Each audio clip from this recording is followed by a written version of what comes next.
Warning, if you're faint of heart or easily offended, this show is not for you. Oh, can you start recording? Because I have a thing to tell Tuchman right now. Okay, let me start the thing, though. Okay, start the thing. Make sure you don't edit this part out, because I have a few words for All you, right, sir. so don't edit this out. I can draw a penis. We can start it like this, okay, Draw Vincent? a penis. We don't care. Yeah, draw a penis. All right. This is what goes on before we start the show. You're going to get a peek At the mind of David Tuchman. Yeah. That's a very small penis with big balls. Well, I can't tell which end is the penis end and which end is the balls end. Okay. So it's like. that's what it's like. Okay, intro the show. All right, so here's the fake intro since you're going to see all this.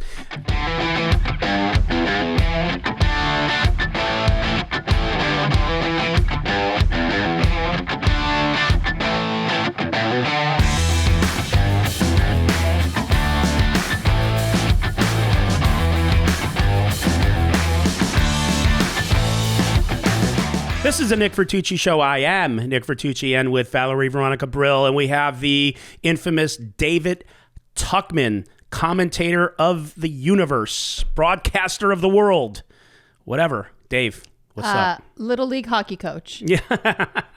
Yeah. Dave, you're in LA.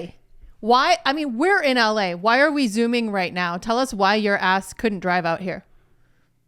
What's up with that cat? Listen, how many times are you going to talk about? You're going to talk about this studio. This is Whiskey Cat. This is a nice studio, You'll but see- you can't come in to Yeah, see I the love that. studio. That's so awesome. Yeah. Oh God, I hate this guy. You're so gonna much. see. You're gonna see Salem in a minute, and she loves when we get distracted and ignore her. Yeah, Not the that cat. I love that cat. The cat's, I'm all about that. Because weekends are tough. I'm dad, and so, this is boring, but older kid had hockey practice this morning at 5:30 in the morning. Other kid had hockey practice at 10:30, 10, whatever. Then I've got another hockey practice at 3:15 that I've got to coach. Makes So sense. It's just, Sounds like excuses What to me. city but do you yeah. live in? He lives in Pasadena. I've been to his house. You have. Yeah, Molly, his wife, and I are friends. Oh, you live know. in Pasadena. Nice. you're not friends. My wife hates you. It was because we had bad sex that one time. Yeah, sure, sorry. Yeah. No, and in all fairness, Nick basically lives in a different state. Like, it's easier for me to get to Las Vegas than just the Nick studio.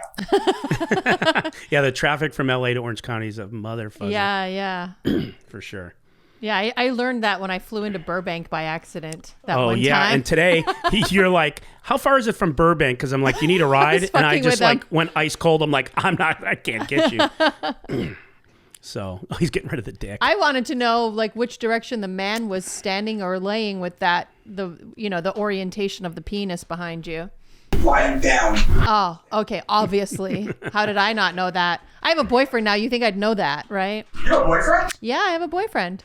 Oh my, wow. I've been posting him all over Instagram. I thought you would know that.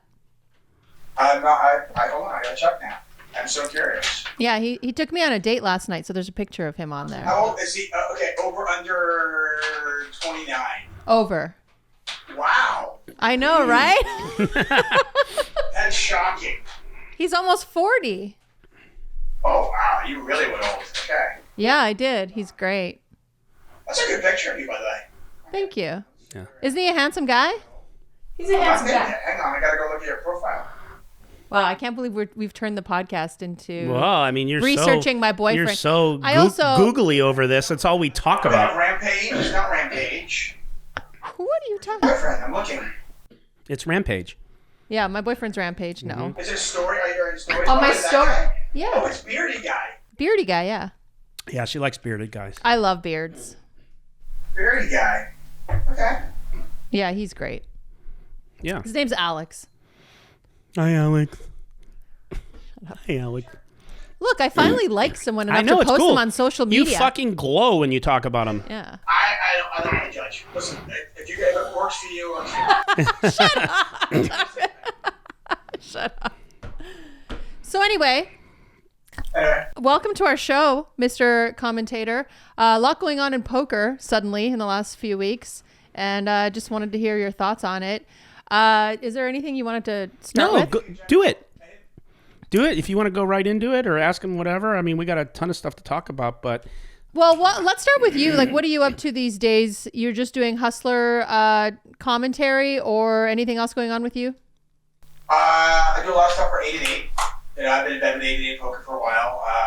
We're going to Madrid in January. Nice. Live. And I do a show every Monday afternoon called Magic Mondays with a good buddy of mine, Nick who's a fantastic broadcaster out of the UK, comedian and broadcaster. He used to work with like James Hardigan and Stage and all those guys. He kind of the UK guy. So when I was living in London, I used to work with him a lot, and we did a show together every Monday afternoon on Twitch, where we just basically we cover 8-8 poker's like main like big Sunday tournament. Their final tables on a Monday. So it's on Twitch. It's pretty cool. And that's online poker, right? It's online poker. We have a ton of giveaways. Nick and I are obviously we have a lot of fun with it, and it's like 90 minutes. Easy and fun. So we had this conversation earlier regarding poker commentary, and you've been doing. I mean, I was a fan of yours back in the day when you were on Live at the Bike with Bart Hansen, jumping out of the limo with your blazers. That's the best intro. If you can find that on YouTube, it's the best. What do you think about commentary? Like, what's your favorite kind of commentary? Do you prefer the more technical Nick Schulman type of commentary, or do you prefer the like Gabe Kaplan, like color commentary, let the action speak for itself, and take a little more of a back seat? Well, before he answers that, Dave's hot on this topic. He was some months ago because he and a few other people got dragged for their commentary, and I've never seen Tuchman on the aggressive side of himself, and it was fun to watch, man. He wasn't fucking around when that was going on. So, but to the point. I mean, honestly, I think there's room for everything. Hang on a second. What's going on here? There we go. That's better. I think there's room for everything, and I think you have to know your audience. Like, I mean, it's like sex. It's like pizza. You want a little variety, and I just think. I think that, okay, for example, those of you who watched Hustler Casino Live on Thursday night, that show called for a different level of commentary than the commentary would be on, let's say, the $1 Billion Buy-In game, right? Also, I've had the privilege and honor of being able to commentate some of the biggest events ever. Like I commentated on the World Series Poker Main Event. I've commentated on way back when the Full Tilt $1 Million Cash game.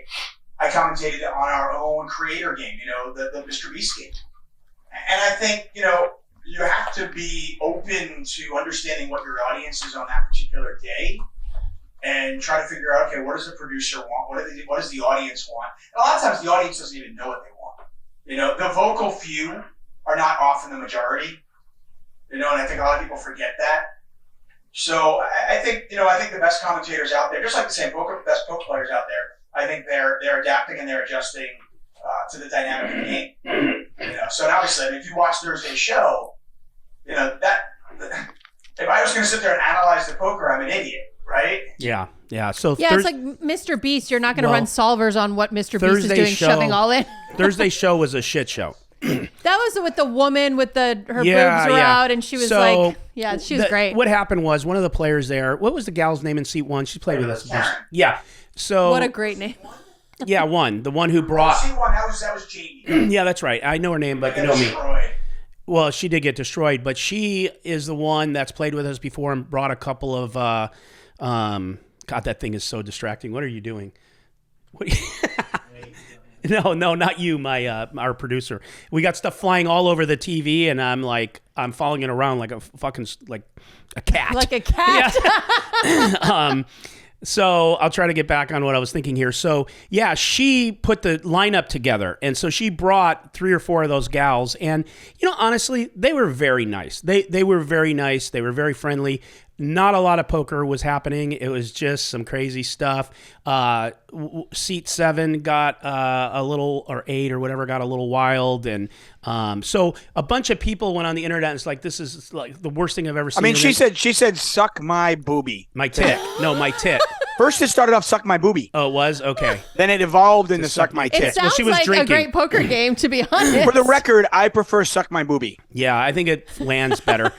She started drinking, and so she was in a hand, and she was tanking, and yeah, there was some hands that would beat her. I get it. And she took a ton of time, and I wasn't prepared to see like she had like 3 queens, just because the way she was thinking it out. And I just happened to joke with her and go, "What in the fuck were you waiting for?" Now, in all fairness, I probably would have folded because I'm a folder, but she just looks at me and goes, "What? Don't talk to me like this." She's joking. Good, I like Suck it. my tit. And so everyone was like, "We should get a shirt made. Suck my tit, Nick." Stuff like that. And then the other half of the people were like, "Oh my God, that's so crazy and fun." And the other half were like, "You guys are going to go out of business if you People keep need doing to this." chill out, man. It's Hustler Casino Live. Like I said in the documentary, like you guys just go bounce or dance to the beat of your own drum. Yeah, exactly. Well, it's just one of those things where, like, listen, the reason poker is booming, and there's no doubt it is. I mean, you look at the EPT in Prague, you look at the World Poker Tour, and yeah, they didn't hit their guarantee, but I mean, the numbers were amazing. The preliminaries did amazing. World Series of Poker in Bahamas crushed it. Listen, there's live streams popping up elsewhere. And The a lot of vloggers it, are killing it. Well, we had our first poker No, that's what I vlogger mean. hit 1 million subscribers. poker is booming, and it's just one of those things where you've got to realize that this is not like, one size fits all, everybody. yeah, right. It just shocks me that people are like, "Oh, if you do this, you're going to go out of business." Really? You don't think there's a market for that too?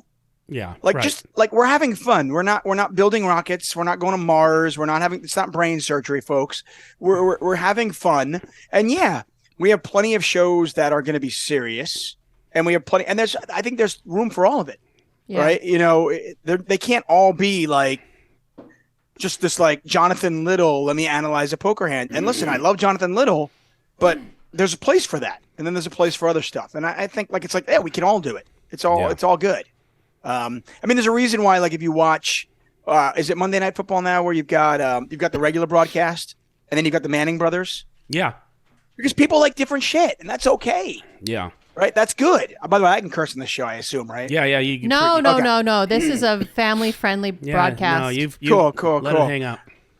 Speaking of family friendly, so I'm wondering, so the video of going back, Bart Hansen and then myself coming out of the limo with how many times? I mean, we know you've done it at least once, but how many times have you masturbated to Bart coming out of the limo? Me? No, Yes, you, Nick. I thought that was directed towards me. I mean, I hope so, because you looked at me. I'm like, well, no, me? because I have a serious But it was answer. honestly, the fact that Nick said me was just perfect. Well, that was like done. Val looked at me like, that's for you, bro. Yeah, no. It was at least once a week during the heyday of Live at the Bike. And and during now, COVID, now it's down to one. I mean, I'm having sex now. I have a boyfriend, so like I get it. down to once every couple months. But it's still one of my top Pornhub searches. Right. And listen, it's still family friendly show because masturbation is okay, everybody. Listen, Yeah. it's totally fine. It's normal. You're fine. Okay. We're not judging you at all. Yeah, God's Okay? not judging you. You won't go blind. Yeah, you might. But And who cares? Nick's palms are not hairy, so clearly that's not happening either. Well, I do grow hair on them because I'm back. I'm a what am I? Neanderthal. No, no. I'm old, so I like a little retro. So I put hair on my hands. So Cool. I figured if I could grow hair on my hands, I don't need anybody. Yeah, you're good. You're good. Yeah.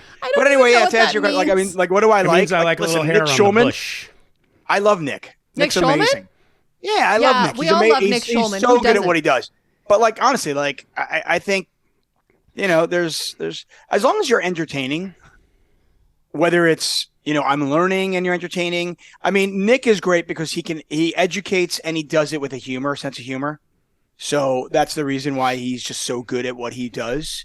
Like I said, I mean, I think there's room for everything out there. You just got to know when to kind of, Yeah, I agree. Except for me, adjust. because I got pummeled when I did commentary on Live at the Bike. Oh or I my mean, God. Hustler. you're Hustler. you're terrible. Oh my Yeah. God, yeah. I mean, what do you want me to do? I did commentary on Live at the Bike. I thought that was fine, but Yeah. Hustler has no room for new people. Our chat pros, they were They did not like having it. me. It's. I mean, fine. a lot of them were simping. I mean, I think, listen, if we put a camera in the commentary room, they'd like you more. Yeah. True. It's just as soon as I open my mouth, that's the problem. That's really life. I mean, that's probably what your boyfriend thinks too. Yeah. Probably, yeah. Actually, it's the reverse. But anyways, yeah, so I agree, man. Like it is, and I think, Hustler is just it's a different flavor. It's a different brand. I mean, something about it has to be okay because it's working. And I really do. I think our commentators, we got a really good mix of different commentators. And, like Tuchman said, like these guys can get in a game and they know if they got to talk more. Like on Thursday, I think you probably just laid off. I don't think there was any room for anybody to say shit on Thursday because these gals were just chirping like birds, man. And yeah, and a lot of people don't know, Tuck, that you broadcast poker, you've broadcast hockey, NFL, NASCAR. I mean, is that all accurate? Hockey I've never done, unfortunately, which is weird because that's the game I played my whole life. And, I played in college, I coach it. But yeah, I've broadcasted, softball, ping pong. Okay. Softball, ping pong, NASCAR, NFL, poker. Can we go back to ping pong? Because ping pong is very quick. I play ping pong. I love it. How do you commentate on ping pong? What do you do? Do you talk about their emotional state? Like, what is the main focus of your commentary? I mean, I was play-by-play, so I had to, you're covering the thing. I was in London, and I was doing NFL for them and NASCAR at the time, and the producer that I was working for, who I was good friends with, was like, "Hey, we just got the rights to this ping pong championship. What do you know about ping pong?" And I was like, "Oh, like I was an alternate to go to the Olympics for it." Is that true? For the Special Olympics, you said? Yeah, exactly. Which is what you say when you want a job. You just say, "Yeah, of course, I know everything about this." And I was like, "Yeah," I can, and he knew I was full of shit, but I was like, "I can pull it off."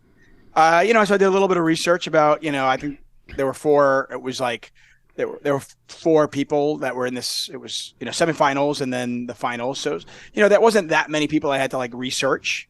Do you research?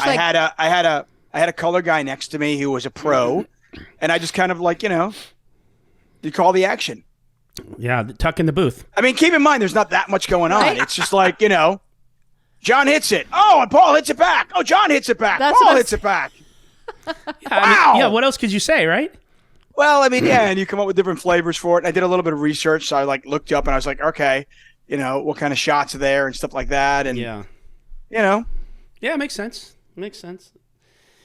Can you when you like put the preview for the show, the snippet, like the thumbnail, put ping pong commentator extraordinaire, ping pong commentator Dave Tuchman. extraordinaire. Yeah, I'll do it. By the way, listen, and we got to do. If anybody's hiring for a ping pong commentary, I'm looking for work. I would happily do that. I love covering other things. I mean, covering NASCAR was amazing. I knew nothing about that sport when I went into it, and I got into it and I kind of loved it. NFL, obviously, I knew a lot about, but I enjoyed that, and I covered that for a number of years as well. So, poker has kind of always been there. What's something you would say no to? What's a sport you wouldn't do commentary on? How much am I paid? Your regular rate. Oh, okay. Is there a sport I wouldn't do? Because I think like something like dodgeball would be so fun. I don't know though. If he did, yeah, I don't think there's. I can't come up with a sport. I mean, listen, I mean, as long as it was like somewhat humane and not illegal. Like I'm not doing dog fighting. What about like I'm a dog lover. Like I wouldn't do dog fighting. No, like a super seniors lawn bowling championship. That would be fun, I think. But I would do. By the way, have you guys heard of that awful thing? I'll get to your. I would do. Have you guys seen the toddler fights at daycare? Oh God, no! I would totally commentate on that.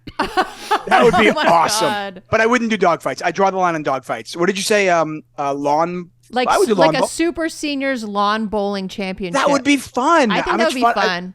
Yeah, you make it fun. Yeah, I would do anything. I mean, I've done celebrity softball games. I covered. I was the play-by-play guy for when the Vegas Raiders played the Vegas Golden Knights in a celebrity softball game. And I did that.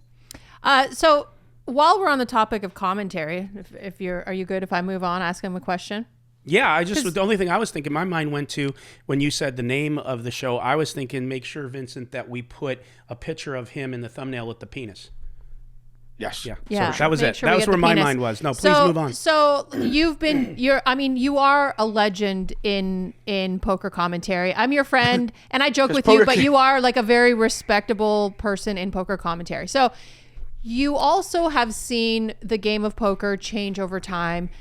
We've seen Live at the Bike kind of go downhill. Now they're live at Bally's. They got Garrett, so their like numbers were up, but they're still kind of not where Hustler is. But there's now Commerce is coming out with one, and so like, what are your thoughts on not only Commerce potentially coming out with theirs and how that might affect Hustler or other live streams, but like just the game of poker in general and live streams expanding to other markets? I mean, I think it's really exciting. I mean, obviously, I'm very proud of what we've done at Hustler Casino Live. I think Ryan and Nick and the whole team should be really proud of themselves for what we've done and over the last 2+ years. And I think flattery is, copying is the biggest form of flattery, right? And I mean, all these shows are coming out because of Hustler Casino Live's success. I mean, that's obvious, right? It's You go 100%. Is Hustler Right, Casino we go Live the back reason to- why Live at the Bike failed? No, I think Live at the Bike failed because their numbers were awful before that. Like, But they had no I mean- competition at that point. right, they had no competition and they still failed. I mean, let's go back many years. Let's not even talk about Mike Postle. I don't want to get into that, but let's talk about Stones. Right. I mean, we go up there and we work on Stones, and it's been going on for years, and you're getting 140 viewers, 180 viewers. Well, there was a reason for 210. that. There's a reason for The that. show sucked. That's right. The show sucked, but the person running the show was helping Mike Postle cheat, and he No. was making sure eyes were not on there. That's not I don't that's not think right. so. That's not true. 100%. Listen, there's a live stream in Jacksonville. He has okay? Berkey. and the He's Jacksonville, got and I a like 100, 200 game or whatever game they were playing. He has Berkey coming in, Christian Soto doing commentary. Not one tweet about it. Not one marketing. but the tweeting about it doesn't really work unless you have a following to build up. You can't just like, oh, I'm going to tweet, and then suddenly everybody's going to fucking know about it. No, It's but just there one of was those no things where- marketing. There was no marketing. I can go back to Live at the Bike when Live at the Bike had like a couple of big names, and if they didn't add, even like when Live at the Bike, like pre-Ryan building games or after Ryan left, and it was like, oh, we got 800 people watching the show. I mean, Jacksonville has a casino, and they do a great job there. I went down there for the Run Good tour. Shout out to Run Good and Tana Karn and all they do. They're amazing. But they do a live stream down there. It's like 70 people watching. You know what I mean? And it was just, I think for a while, it was just a matter of like, do people even want to watch this? Is there an audience for it outside Also, of, the the World's Burger? And I think clearly Hustler Casino Live proved that there is an audience. And now everybody's like, oh, wow, there's an audience for it. Let's jump on the tail of this and let's do it. I think it's amazing because, hey, that's just, if anything, this just means poker is alive and well. And I think with competition breeds greatness. Because now Hustler Casino Live, Ryan Feldman, Nick Vertucci, and the whole team, we got to look at it and go, hey, we have competition. Let's be better. Let's get better. Let's not rest on our laurels. And I think, as long as poker is doing well, we can all do well. Yeah. So a couple things. Anyway. One thing in the last podcast, I just was saying what you said. I do think more poker is better for poker. I love poker, so I'm for it. But competition is good. And I was just telling Veronica that this especially the talk out there about what it could possibly do to us, all that, it motivates me. Like now Ryan and I are on the phone constantly going, all right, man, like I'm motivated to get back for the marketing ideas and to take it to another level. And I was saying in businesses, even if it's not the poker stream business, the worst thing that can happen to you is you just are on top and you don't have competition because you get lazy and then you just get surpassed or you miss out on something and you don't grow. So I think it's good, but here's what I think. This is my honest opinion. My honest opinion is the reason why the Bike failed is because A, they didn't have the management behind them. B, when Ryan left, they had nobody that knew how to put games together or run production. And one of the reasons why Ryan and I got together is when they had the market cornered, they would not spend any money. They wouldn't upgrade their equipment that was patched together, given to them. And, that's how we met. I'm like, Ryan, why does this look like shit? Why does it sound like shit? Why isn't there an advertiser on the felt? And they just wanted the paywall, which is another thing. That paywall was terrible. HCL, The reason why poker's blowing up is because HCL decided, Ryan and I were like, there's no paywall. We're going to get as many eyes on this show as possible in perpetuity, no paywall, and then everything else will fall into place. And not to mention, and I'm not saying this, look, if I look at Triton, if I look at Poker Go, their production is great. Okay, so I'm not a hater, but I will tell you this. I don't understand why all the money behind Bally's, and you can go and take a test for all the people out there that come back and say it or tell me it. You look at it and you're like, it just doesn't feel right. It doesn't look right. The angles aren't right. And when you go to Hustler, you just feel like you can watch this for a lot of hours. And so you need to put that type of production on. And let's face it, the players and all the stuff we get dragged about all the nonsense and the drinking and the crazy players, people watch that, just like you said, Tuck. Like there's a market for it and bigger than most people think. And I think that's the reason why we succeeded, and the fact that everyone else was doing it the other way. And now we're coming out with free poker, no more paywall. Everyone's coming because they see the success. That's fine. I think it's great. I wish most of them success. There's a few I don't, but most of them I do. I hope the Lodge crushes. I think they put on a good product for the player base they have. I think their production looks fine. That's it. Listen, I mean, it's great. I mean, I remember talking to Doug Polk about, the Lodge and all that, and he literally, after seeing Hustler Casino Live's show, said, shut ours down, get it right, and then we'll go back on. Yep. Like, we need to compete with that. And it's not, and I also think, listen, I mean, people who are watching these shows are watching them from home. You can watch two shows at the same time. Yeah. Yeah, right? There's of nothing, course. I don't know about you. I've got a big 33-inch screen that I've got this on, right? Yeah. I want to make sure Veronica's as big as possible. And well, we needed it after her little sabbatical. Right. No, but it's like I would. I mean, if I'm actually in the mood to watch poker, a lot of times I'm going to have. I would normally, if I was living in Europe, I'd be watching a stream and playing poker. Unfortunately, since I live in California, it's I'm watching two streams or whatever it is. I never have one window open. What is this, like 1988? It's just, I just think it's good. And listen, no matter what happens to Hustler Casino Live 5-10 years from now, wherever it ends up, and who knows, to me, it's something you look back and you go, hey, this was part of it's historic. This exactly. This was, hey, it just didn't exist. Yeah. Yeah. People want 8,000, 9,000 people just for a regular Thursday, Friday night. Our super high stakes week, we were at 10, 12, 15, 16 constantly. Every night we had 18,000. No, high stakes week. I know, but the $1 million cash game was like record breaking. 58 or something like that. Yeah. No, right, but I'm saying, but on Thursday night of super high stakes week that Billy and I commentated on, we had a peak of like 19,500 people. I mean, that was 10 years ago, 8 years ago, whatever it was, we had to have like you would have had to have like Phil Ivey, Daniel Negreanu, Phil Hellmuth, like to doing that. And even then, I don't know if you hit those numbers. It just, so we set that stage, and that's something obviously Hustler Casino Lodge the should be proud standard of. is set. To me, more poker is great. Hey, I wish them all the best. Yeah. I want to touch on something that you guys just, we were going to do it on our next show, but I'll do it now, and I'll even do it again if you bring it up. So here's the thing.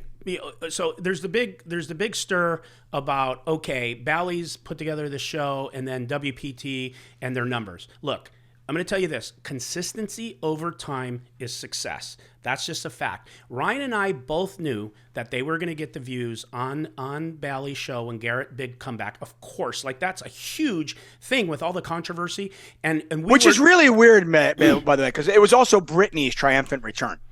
And people just didn't seem as excited about Britney. I don't know why. I think Britney's the prettiest girl we've ever had on the show, by the way. But let me just veer into back to the other subject. Okay.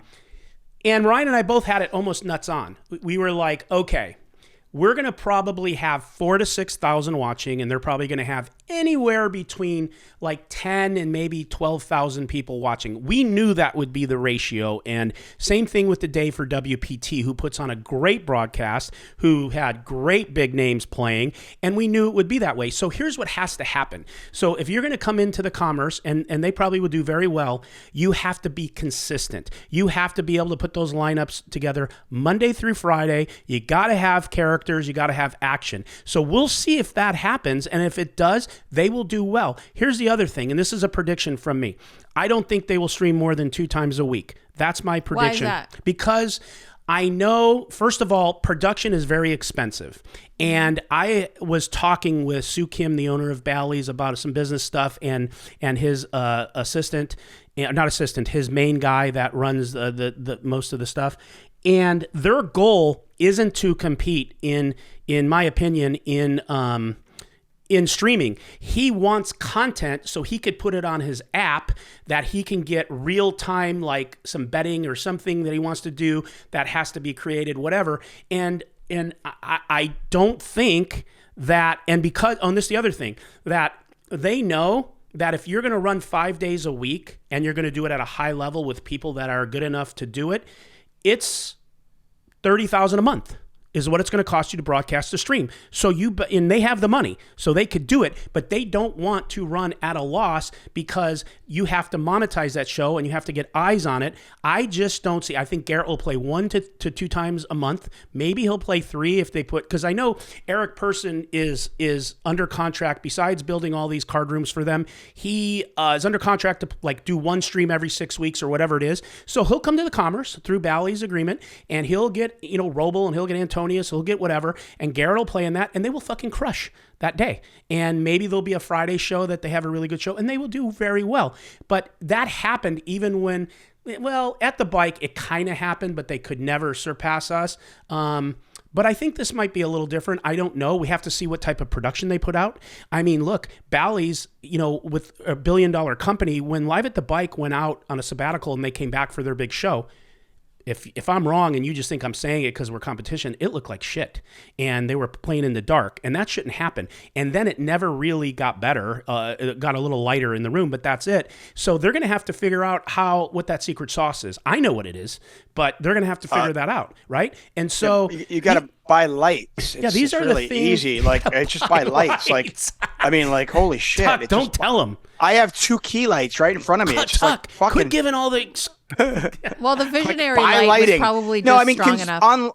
Online consistency is such a big deal. I mean, I remember when Jason Somerville kind of started to crush and built a whole new thing with Twitch and people watching him every day. But part of the reason why he was so successful was just he was there every day.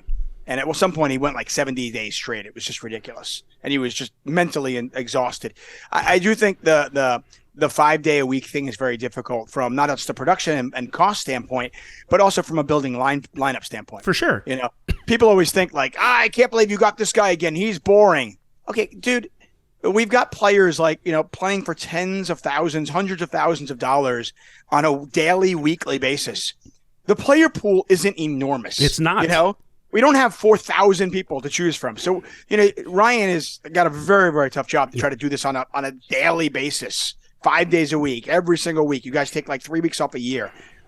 So it's pretty crazy to me that's the case. Yeah, people don't understand to bring players in that are going to win or lose $250,000 on a Friday. There's not a lot of those players. There just isn't, and you're going to see some of the same faces, right? Yeah, you have to, and also keep in mind that like I do think something you pointed out, a company's motivation. So I mentioned before that I work for 888 Poker, and I've had for a while. We do live streaming with them. Their motivation is not to monetize their streams. That's obvious. But their motivation is to get clips. Right. And to be able to use those for social media, to be able to use them during breaks, and drive traffic to their online site. Well, that's basically what Bally's is trying to do too. They want to drive it to the app. So that's what I mean. So it's a matter of like any business. Listen, what are we trying to do here, right?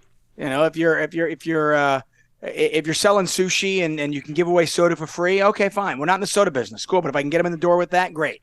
That's cool. Right? Why are we doing what we're doing? And obviously, Hustle Casino Live is a different animal. Yeah, 100%. And Ryan's and I goal was emphatically to build the show that had the most eyes on it. We figured out how to do it. We talked about it. We practiced. We beta ran our show probably for a month or two before we even went live to make sure it didn't come out with the difficulties and look like shit or sound problems or whatever. So it's just a matter of what you want to put into the expenses you want to put into it. Look, we came in. We thought we were going to be in the red for a while. It didn't happen because we took off straight up. But we put a lot of money into it. I put a lot of dough into it, so we didn't the thought was like, okay, do we want to put like $100,000 into it and then upgrade later when we have How long success? did you, by the way, I don't know if you want to get into it or not. So what were your expectations going in from a business model standpoint? How long did you think that you were going to be in the red, and how long a runway did you have before you were like, okay, I'm done? Sure. If we're not making money by month, whatever. So I put about $350 into it to do it right.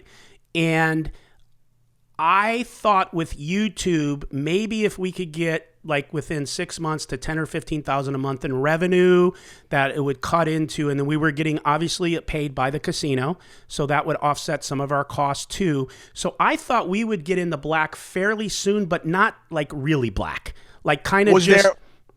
Go ahead. So, was there a runway? Was there a spot where you were like, okay, yeah, I'll about fund a year. this for about a year. Okay. But now here's the thing: if even if I would have. Ryan and I would have broke even, or maybe just making a little money, I still would do it because what? Right? No, I know that. Yeah, because what everyone has to understand is we love it. Right, and if you're breaking even, that's fine. I mean, it's a business break. But I'm saying you would have gone a year losing money. I would have.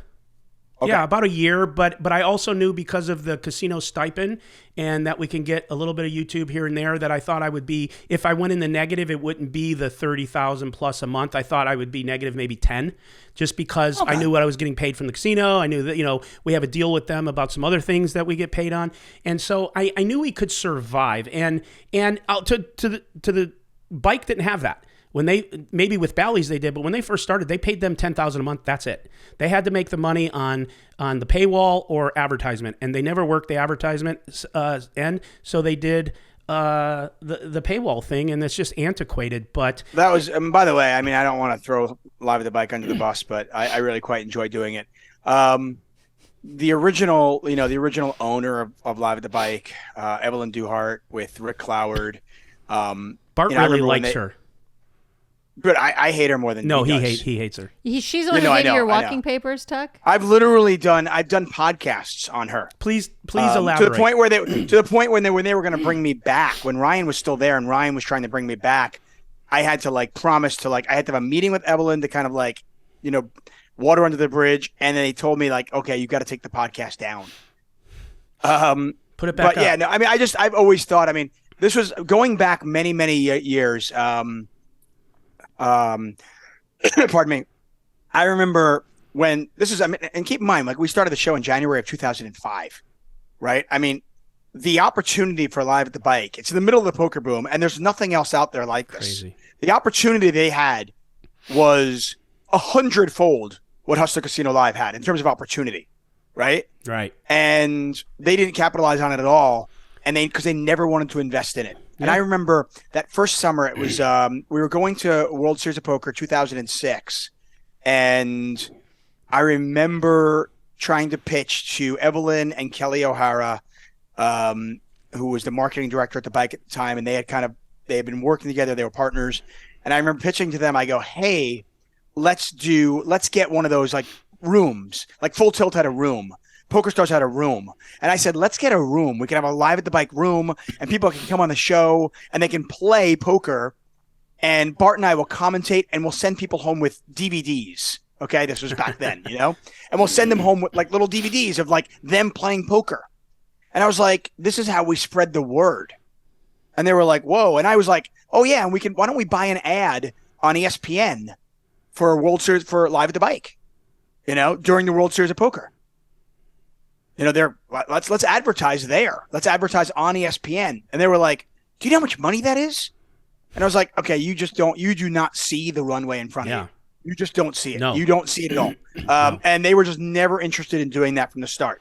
So yeah, I have very little, I mean, Evelyn, I thought from a business standpoint was, special.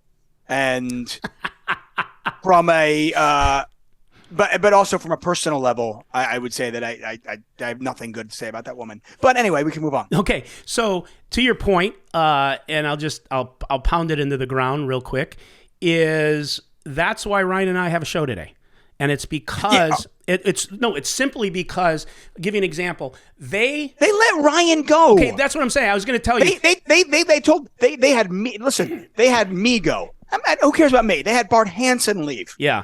They had, the list goes on and on of people that work for them that no longer work with them. Sure. And Ryan Feldman was like, like what? Yeah. It got to a point where Ryan was working double with JJ was working and all these other partners that were silent partners and Evelyn, who was in Florida.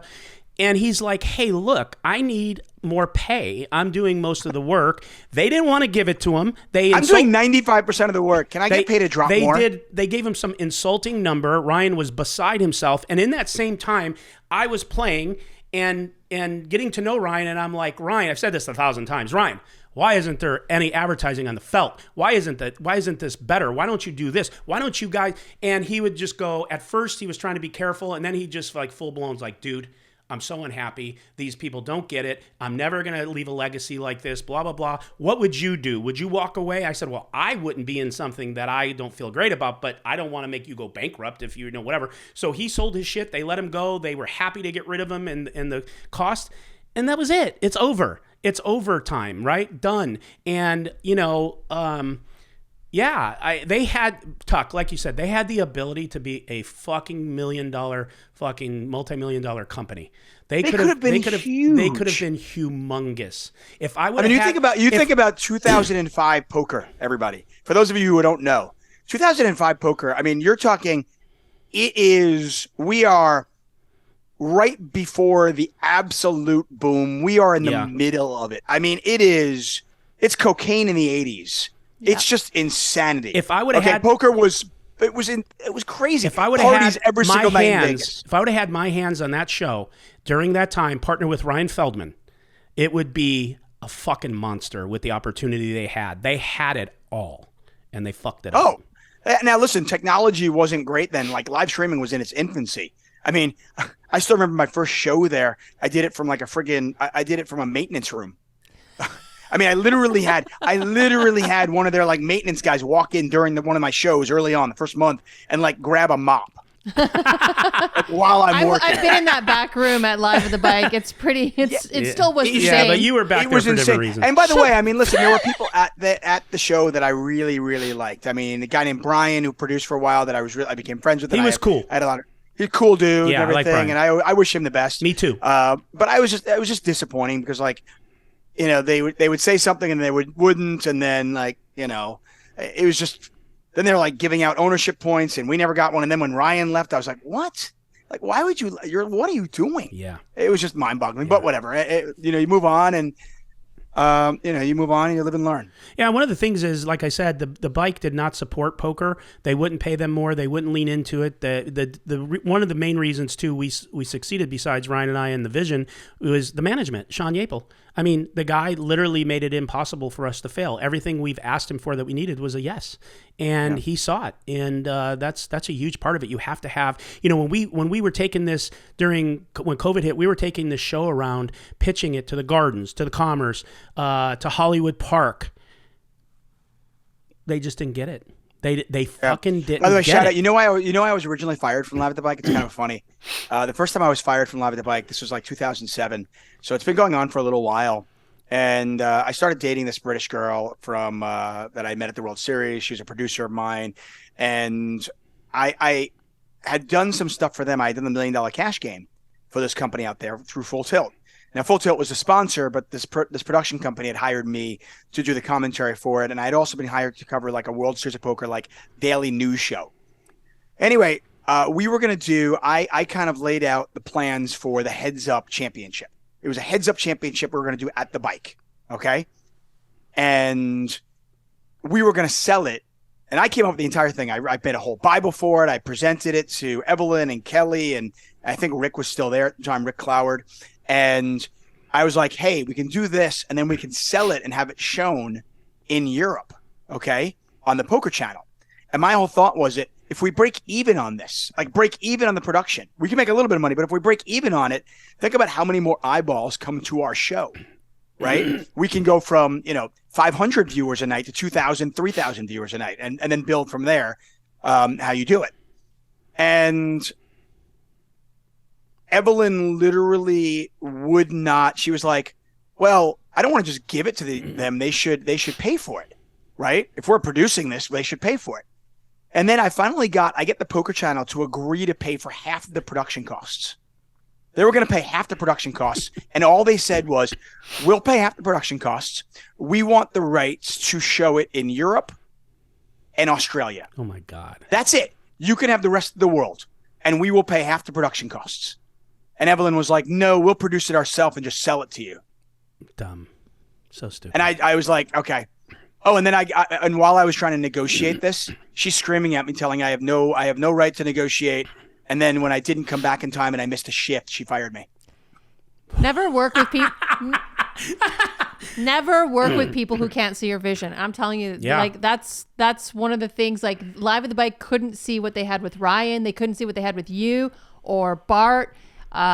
If they don't have the vision, you'll never get anywhere. Yeah, I've had managers like that who like were poo-pooing my ideas, and then look at Bart Hansen's CrushLivePoker.com, which has been a successful training site for over a decade now. The fact that it's in business over a decade screams volumes to how well he has done with that. How did a training site not come out of Live at the Bike?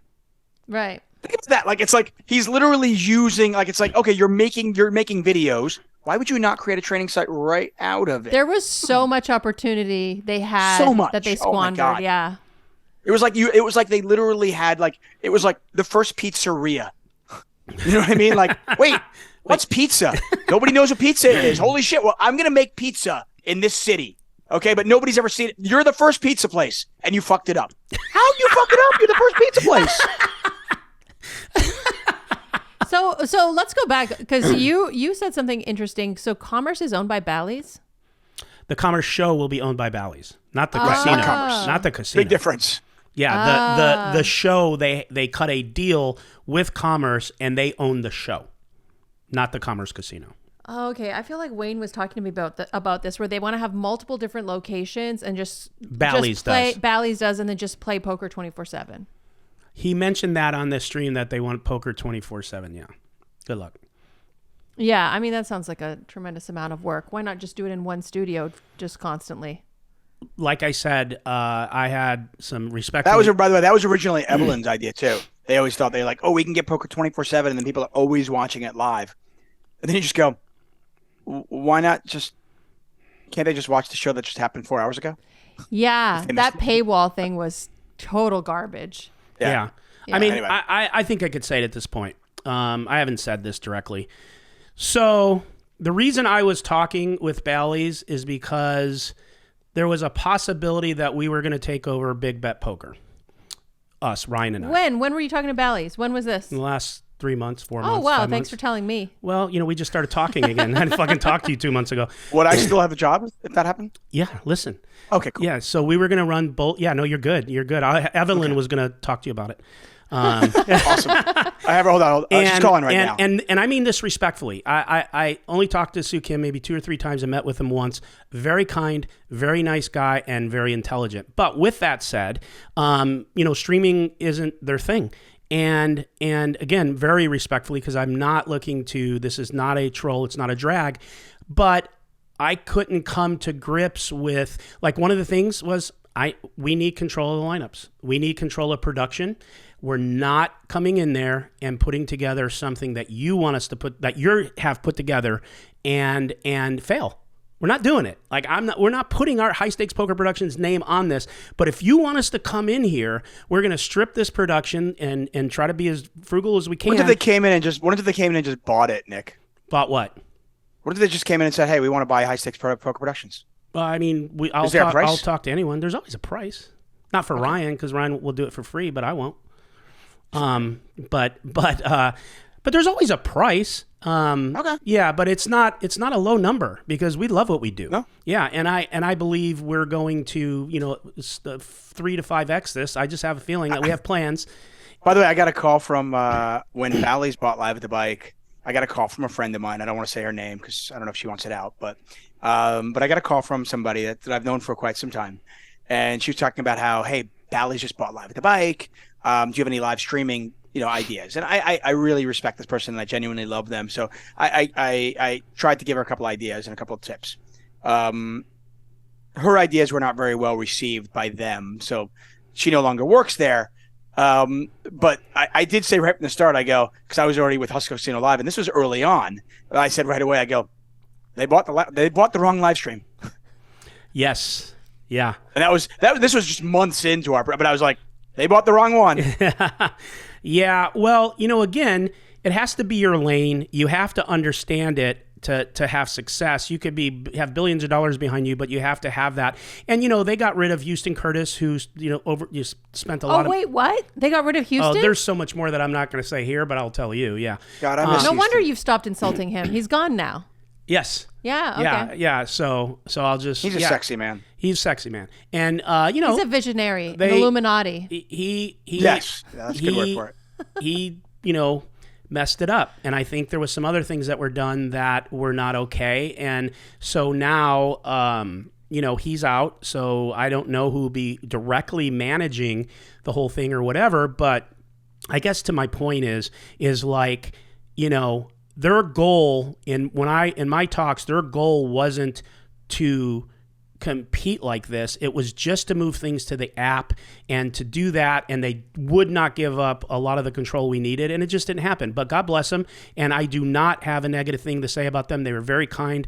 I enjoyed meeting them, and I could easily see a scenario where with two live streams in LA that are both really great. I could see scenarios where more people travel to LA. Mm-hmm.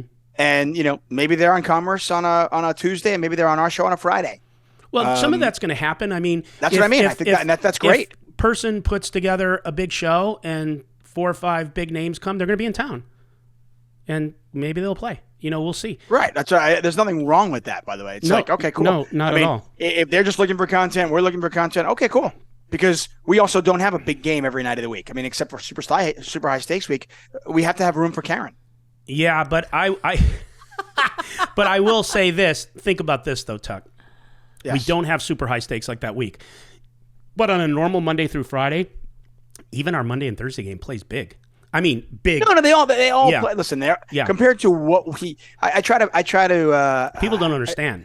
I try to just let the audience know, the definition of what a big game is now has been completely skewed. We are numb to many things in life, right? But we are definitely, as poker fans, we are numb to the fact of high stakes. I mean, there used to be a situation where if everybody at the table had 5 figures at the table. That's right. Holy shit, that's a big game. Yes. Hey, there's $250,000 on the table. Yeah. That used to be wow. I know. I mean, the $1 million cash game that I commentated on many years ago, and people will be like, "Oh, Doc, there's inflation." Still, it was $1 million cash game because there was $1 million on the table. Not $1 million buy-in. Now it's $1 million buy-in. And by the way, 7 of those players, most of those players that's all money from Full Tilt anyway. Yeah. I mean, Tuck. Now they could keep it, but still. Our people watching, even our chat pros, they're desensitized to the reality of it because even sometimes you're watching a Tuesday game and people are in pots for 200,000 and they want this game's boring. Only the few. There's only the minor, like you said, the minority that speaks up, and I'm just like, do you understand what you're watching 5 days a week? This is high stakes Wednesday poker. Night show, which went up against Garrett's show. And we knew the numbers would be down, and we had Brittany and stuff. And it was a relatively smaller game. It wasn't huge. I mean, we started the game with $270,000 on the table, which for a Wednesday night show at Hustler Casino Live is small. Yeah. By the end of the show, we had $750,000 on the table, and Brittany had won $120,000. I mean, that would be back in the day. That's huge. That would have been like a Poker News or a Card Player write-up. Yeah. Yeah, everyone's desensitized, but it's just a Wednesday. Yeah, but I think that's because of us, personally. Yeah. I mean, well, I will say no. That's not true. If you watched high stakes poker, that was some high stakes good poker. That's still my favorite poker show. High stakes poker, which obviously Maury Escandani he produced with a great team behind him, and Maury. Uncle Maury is the greatest. I love him. Yeah, I love him like a dad. I mean, he is genuinely one of my favorite people in the entire world, not just poker world. Yeah. And they put an amazing show together. Yes. The characters on that show, loved the it. Money, the bricks of cash. But the crazy thing is, you look at that now, That's a Friday night for us. I know. In terms of money. Of course. In terms of money. That's the crazy thing. No, we're not getting every Friday night. We're not getting, Sammy Farhar and Doyle Brunson and, God, I love Sammy. Daniel Negreanu. We're not getting that kind of a lineup every Friday night. But the money is the same, which is insane. Yeah, it is insane. Yeah, it's just a funny time in poker, a very exciting time. We'll see how it all lays out and hashes out. I think it'll all work out fine for everybody in the end. Listen, I've had conversations with a lot of my buddies. I remember a few years ago, a good friend of mine who lives up in upstate New York in Rochester used to tell me how he thinks poker is dying. And I said to him, I don't know, dude. I travel around the world, but there was a point where it looked like, this was live streams there were no live streams or anything, and people were going, I don't know, the numbers aren't great. And WSOP numbers, maybe they're not they're not going up each year anymore. And I was just like, I don't know, maybe it's just anecdotal, but I'm traveling around the world with 888, and I'm going to Brazil, and I'm going to all these different countries, and every time I go into a casino, the poker rooms are buzzing. And then, fast forward a few years, and we've got these poker clubs all around the country now. Right. And I don't think poker has ever been healthier. Yeah. And by the way, this is still without online poker being legal in America. Yeah, which this is insane. The poker, imagine this if poker is actually Poker was legal Boom here. 2.0. Call it what you want. And here's the other thing, Tuck. I think live poker is going to get even more popular, including tournaments, because I don't think you can really safely play online anywhere. I really don't. That's a whole other conversation. But Yeah. I think it's a whole other conversation. But I think obviously, online sites have a tough road ahead of them to just figure out how to name make online poker. four people that people would know that will not play online anymore, and they've now evolved into live players where they never played live before because they just can't trust it, especially at that level they play. Yeah, there's it's tough, and that's obviously a whole other conversation we could have. But I think like I said, you look at poker and you look at the excitement about it, and it's funny. We look at the poker boom back with the WPT and Chris Moneymaker and Rounders, and we can kind of look at a lot of different things like what caused that first poker boom, and you go, okay, Rounders. WPT on the Travel Channel, Chris Moneymaker winning with Lon McCarron and Norman Chad and the ESPN and all that, right? Mm-hmm. And it was a perfect storm with Esai and PokerStars and all that stuff. And then today's poker boom, we look at live streams, Hustler Casino Live on the forefront of that, and Andrew Nemes and the Brad Owens of the world and the Jason Somervilles of the world who were streaming online and doing poker vlogging, and it's just kind of given birth to a whole new poker boom, which is kind of exciting. I think it's very exciting, and I think the trajectory is still going straight up, in my opinion. Yeah. Val, what do you got? Yeah, so I guess we're very aware of all the talk that's going around on Twitter right now regarding home games and cheating and poker cheating, and Tuck, you and I, we were supposed to do commentary together a couple days after I went public with the Mike Postle cheating, and you and I have seen so much stuff come out in people accusing others of cheating, legitimate cheating, online cheating. It feels like there's no vindication in poker. There's nothing is happening as far as justice for people who've been cheated. And I'm wondering what your thoughts are on how we can evolve as a sport without getting into the details of the latest cheating scandal. Poker's not a sport. Well, go ahead. How can we get to a place where you can't get away with cheating? Because now you can cheat. No one's going to arrest you. Nothing happens. That's true. Yeah. Okay. I mean, first been off, around by the way, you're involved in a lot of circles. Totally. Yeah. So first up, it's interesting. So I remember when you came out with the Mike Postle thing, and I remember you and I talking the few weeks before. He's like, you couldn't have waited 2 days?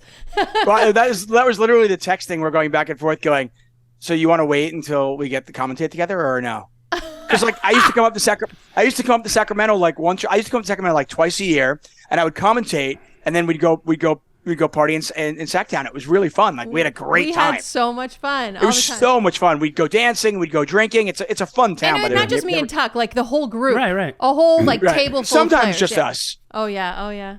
Yeah, those are fun too. But no, it was just it was such a good. We had such a good time. Yeah. And I just I didn't make any money going up there, but I went up there and I had a good time. And I was like, you couldn't wait 2 more days because, and not only we're not going to do it now, but I was like, I don't know when we're going to do this ever. Yeah. Like, when am I going to go to Sacramento again? Why would I go to Sacramento? Right. Yeah. And that was kind of sad. I was like, but yeah, I mean, it's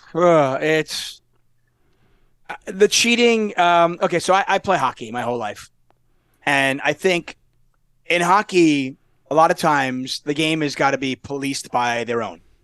It's the way hockey has been. It's always been. It's one of the reasons why people who don't understand hockey are like, oh, fighting needs to come out of the game. Okay, cool. Nobody who's played the game at a high level thinks that. It's just that's part of the game because there's policing. You play hard, you work hard, but if you're dirty and if you do something the wrong way, you'll answer for it. And I think that poker just needs to do the same thing. We need to be more comfortable calling out cheaters. Whether it's, I know Sean Deeb has no problem with that. I remember when Elliot Lesra hadn't paid him for quite some time, and Sean Deeb called him out, and I had him on the podcast, and we were talking about it. And I went out to Ellie, and he was like, yep, it's true. He gave me a statement to read, and then he said, I don't want you to read the statement. But, and Ellie and I are good friends, and by the way, they've reconciled, and they're good now. But I think it needs to become normalized where if you loan somebody money and you didn't get paid and it's been too long, call them out. Yeah. Now, I understand that the fear of that, because if you call them out, you're like, I'll never get paid. I'm going to just come out and say it. That's different than cheating. You're not getting paid. No, but that's part of it, though. That is part of it. Okay? If it's cheating, or you're getting stiffed, or if you bought a piece of somebody in a tournament and they didn't pay you, or you bought a piece of somebody in a tournament and they didn't play the tournament, that's all unethical shit that goes on in the poker world, and it all needs to be called out. What you're saying is what we're doing right now. That's what we're doing. But, and you ostracize that person from the poker community. I hate legally. It. No, there's no recourse legally. I hate that there is no recourse. I hate that the DOJ didn't do anything to Stones. I hate that all this shit goes online and these players are still showing up and playing at the World Series of Poker. I get it, but it's just, that's the thing. I do think that I would love to see some sort of a managing body. I know Jason Kuhn talked about this a little bit, and I love Kuhn. He's one of my favorites. So much respect for that guy and what he's been able to accomplish in his life. I think that there some sort of standing body of respected poker players and maybe tournament directors, and that are hey, we're the council. And I'd love to see guys like Mike possibly no, you can't play. Sorry.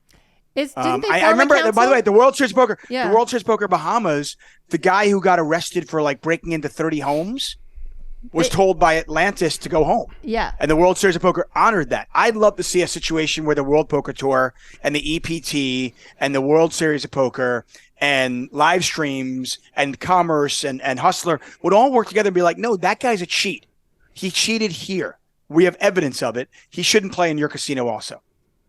Because that just benefits everybody. Because it doesn't benefit anybody if I can cheat at the World Series of Poker, or if I can cheat at Hustler, and okay, cool, I'm 86 from those places, but then I go play somewhere else. That doesn't help anybody. Right. So I would love to see that. That's to me, that's the fix. I think we ostracize them, and then we do that. I think if something happened like that, it would be good.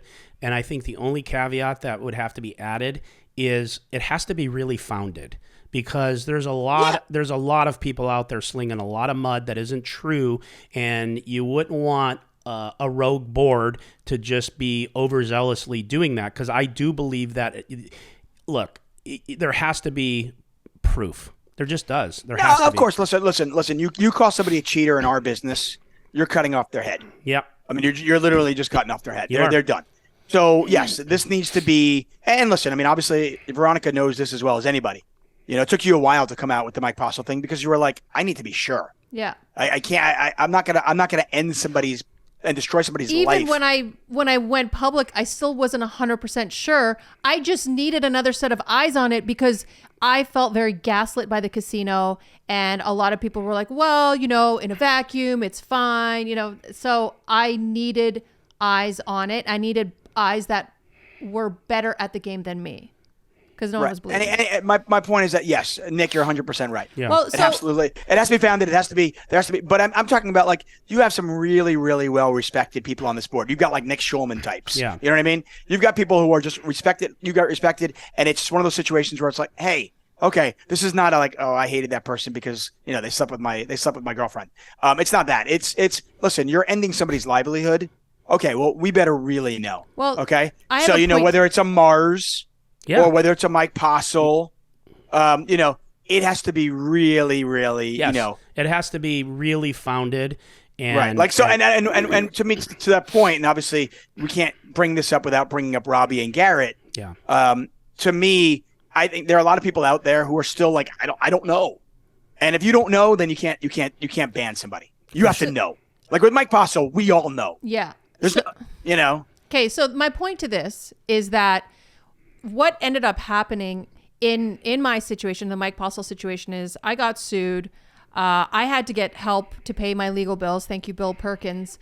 But in the end, the only people who made money were the lawyers. And I had to take on the burden of financially trying to help myself. Whereas if there was an established legal recourse, I would not have to like go and get a lawyer and sue him or try to sue the casino or try to get like eyes on it another way. There would be a legal body actually responsible for that. Like you can't go to a bank and steal money and then have like the bank go and sue you in civil court to get it back. Like there are legal ramifications to what you're doing, but in poker there aren't. And then the people who are cheated are left with the burden of trying to get justice. And it's really at the end of the unfair. day, it is unfair, but it's okay.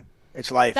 Listen, no, the problem it's not is, life. It's not life. You can't be my fucking lawyer. You know what? I'll just tell the truth. I really feel like my fucking lawyer like vacuumed up all that money from Bill Perkins and did very little. It pisses me off to this day because Bill was so fucking generous and Bill really wanted to get to the bottom of it. And my fucking lawyer, I don't care. I'm not happy with the outcome of that. Let me say this very carefully. What Tuck, I think, means, and I would second this motion, is the reason why that's life. It doesn't mean that's life too bad. The reason he says that's life is I can give you an example. I've been attacked legally one time, and if I didn't have the resources to protect myself, I would have got buried and went out of business. Yeah. I saw a lot of people by that same person who did it, who didn't have the resources, that literally got crushed. Yeah. Now, with that said, my first attorneys, who I'll even say it is Ackerman, which is a huge attorney's firm, fucking overbilled me like you couldn't believe, and I actually got most of the bill discredited because it was bad, and they weren't putting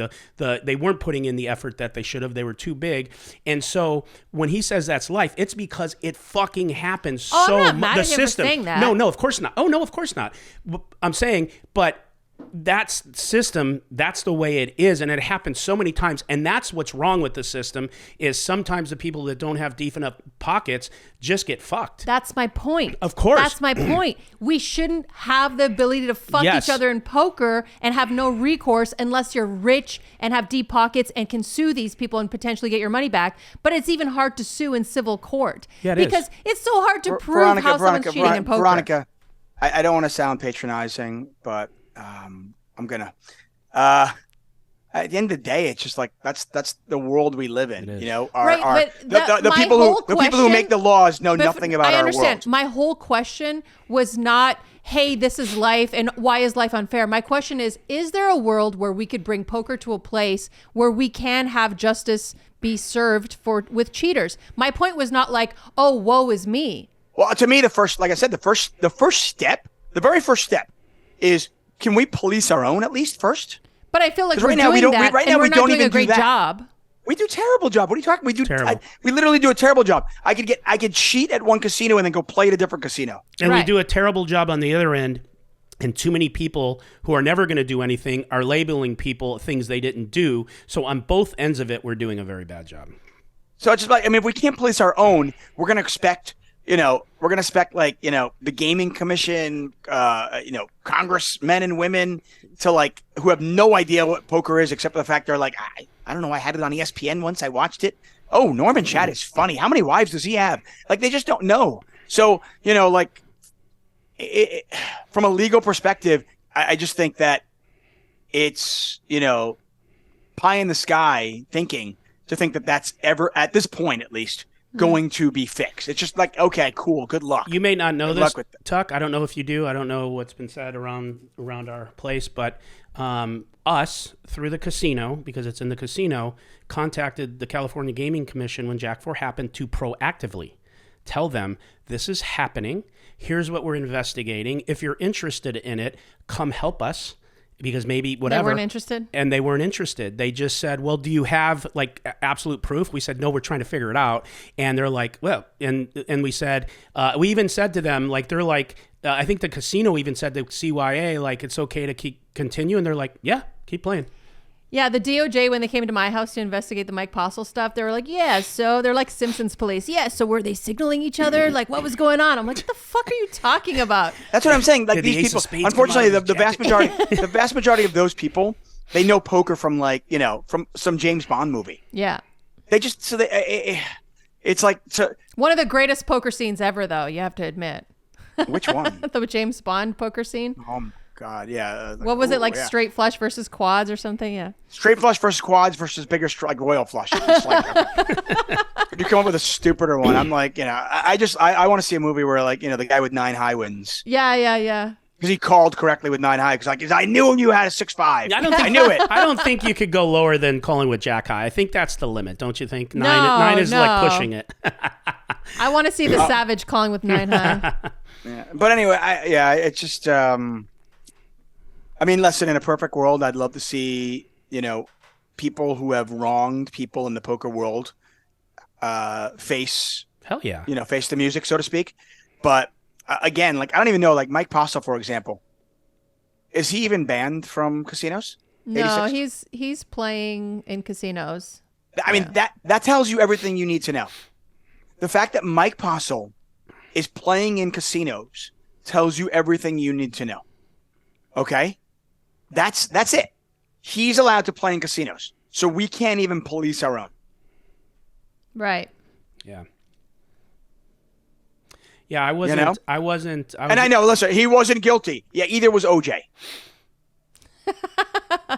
They had more evidence on OJ than if they actually had him on videotape doing it. I'm not kidding.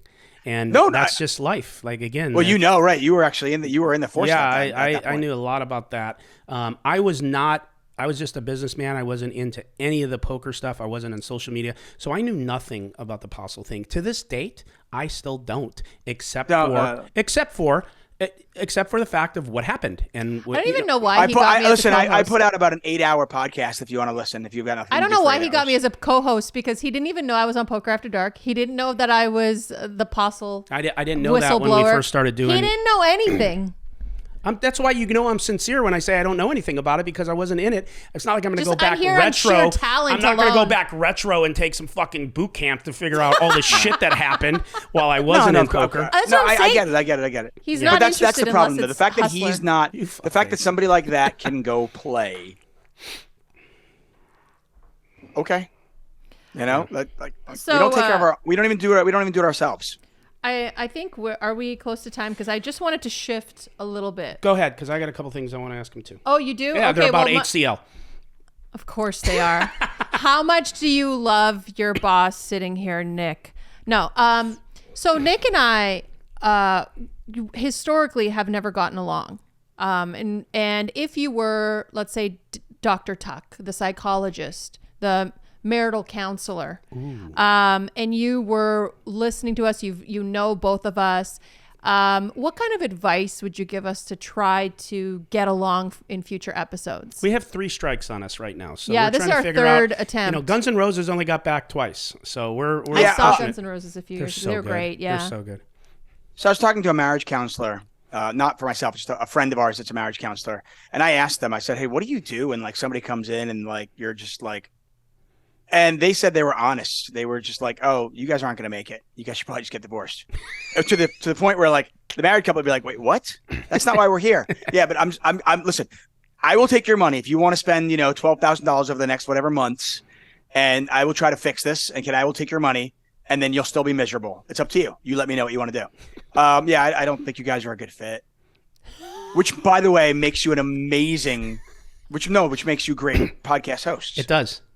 The fact that you guys conflict is interesting, right? Having people like each other and stuff. There's either two ways of conflict. You either genuinely just don't like each other, or you argue, or you have sex. Gross. Since I know you guys aren't having sex, no, I know the other two, but it makes for a good podcast. Well, I'll say this. If you guys were if it was a marriage, I would just say just get divorced. It's not going to work. Yeah. Thanks, Tuck. What advice would you give us to get along better? I mean, do you have anything? I don't want you to get along better. It makes a better show if you don't get along. He is right. But here's the thing. I'll just say this. More conflict's entertaining. It, as far as without all the topics and all the bullshit we went through, I love her. I really do. Even if we break up again and we never talk again, I'll never say anything bad about her, and I wish her the best. But I fucking can't stand her most of the time, right? But that's honestly. But listen, in this world, and I'm going to sort of half be serious and half joke, but in this world where we are so ridiculously polarized, okay, I think it's kind of to me right now, and we all live in this vacuum where, whether it's through social media or our choice of friends or family that we no longer talk to, all we hear is our own viewpoints, just parroted back to us. Mm-hmm. Oh yeah. So we start thinking, that's all. Oh, those people, they're crazy. Okay. Yeah. And and if somebody says something that we don't like, we unfollow them, we mute them, we block them. Okay. And we do that. And that's the world we live in. And that's on both sides. Okay. Mm-hmm. And to me, it's kind of like, no, I mean, the only way we're going to continue learning as a people, as a race, as humanity, it's like if we listen to the other side. So the fact of the matter is, like, you guys are, it's he said, she said, it's two completely diametrically opposed forces, brought together by this ridiculous show. And the fact of the matter is, it's entertaining because you guys have conflict. So yeah. All keep I it. And hear I think, is that if anything, I think this would be I know better. you hear. Go. Humanity I think the world would be better resting this on way. our shoulders. That's right. I think the world would be better if more people actually did this, though. Yeah, I do rather agree with than you. just hang out with like-minded individuals. The edginess to it and the intensity of it makes for a better show. I really do. I've said this even when we were on breakup and I was in a spaces and stuff, that I don't think I could find a co-host that I would be as interested in working with because of the diversity and because I get an adrenaline rush from all her bullshit. And listen, Nick, at the end of the day, I mean, you need somebody who's going to stand up to you. You need somebody with balls bigger. You need somebody with balls bigger than you. Yeah. And frankly, I've seen hers. Yeah, no, she has them. Massive. They're bigger than the ones that were on the chalkboard. Massive. Yeah. They're massive. Yeah. Yeah. She can fucking My knock boyfriend loves knock my you in the balls. side of the head with them and fucking. I mean, like I said, I've known Veronica a long time, and I know the stuff she's gone through. Yeah. Dealing with you is one of the easiest things she's had to do with in her life. Well, she doesn't do a very good job at it. Okay, I'll tell you this. Let's fight about this, and tell me Veronica, if you disagree or agree with this. There'll be a fun one piece. Do you think that I have more of an ability to listen to your stuff and your ideologies and all the stuff that I completely disagree with, and be able to be calm and talk about it, or do you think you're better at that? Oh no, I definitely think you're good at Right. listening and being open-minded. Okay. That's not a lie. Yeah. Okay. Thank you. Now, see, her being honest like that, I respect that, because that's, for me, one of the things that, like, if I just want to be myself and be honest and talk even off screen, it's like, I don't want to be harangued for what I think, right? And so now I did a lot of things that she can tell you about. She has a whole list that really bugged the shit out of her that I didn't even know. And so we are just oil and fire, but I love it. Oil and fire. I mean, oil and what is Vinegar. it? Vinegar. No, it's oil and Water. Gas. It's whatever explodes. Yeah, it's whatever explodes. I guess if you have fire and you put oil on it, it You gets need bigger. gas, air, What's and that fire. term? What is that term? That's how a car works. But what's that term? That you're like oil. Oil By the and way, vinegar. I have no idea what. I the don't know fuck what's they're going talking on, about. I know you have no idea what they're talking about either. Nobody knows. Nobody they're knows. talking Nobody knows. Nobody knows. But so Tuck's advice: break up and throw in the towel. No, set it on fire. Yeah, actually set it on fire and stay in the room. Yeah, exactly. I love it. That's my advice. Stay on fire. Yeah, set it on fire and pour Hey, more look, gasoline we on already it. have one podcast in the can, just her and I. Had the time of my life. And I'm going to enjoy it for the next few weeks until it implodes. Yeah, it'll implode again. It will implode again. You have anything else for Tuck? Yeah, I just wanted to, the one thing I wanted to ask him is when you're commentating, two things. Who do you like commentating on the most? Who's your favorite person to watch and to commentate on? And why, when you're commentating on me, do you drag me more than any person on the universe? I love that. I don't know if I drag. Well, pretty hard. He's so sensitive. I drag you. Why do you? Okay. I drag you for a few reasons. Okay. I know you can take it. Really? I know you won't take it personal. I don't from you. I understand that you, at this point in your poker career, and in this point in as a businessman, you know what I'm doing, and you know why I'm doing it, and I don't think like you've been made fun of and and it's just like, okay, cool, you're going to be the folly of a lot of my jokes simply because I don't want to make fun of some other player who might actually take it the wrong way. Yeah, you're right. I even think sometimes. Do you ever think sometimes some of the other play scrutinists? Did you see my text in the chat? In the chat the other night. Which one? There was someone in a game that was very fun player rec, and I forget what you were saying. And I texted in there. I'm like, Tuck, slow down, man, because. You remember that? I don't know who it was. I might listen. Now I might analyze somebody's play. I might try to offer what. Hey, I would do this. Your in this exact spot, quote was 4 times in a row. I have no idea what he was doing there. I literally have no. But at the end of the day, listen, it might be a situation where it's like I have no idea what they're doing there, but they're gambling, and I try to point that out to people. Like, listen, the guy wants to gamble.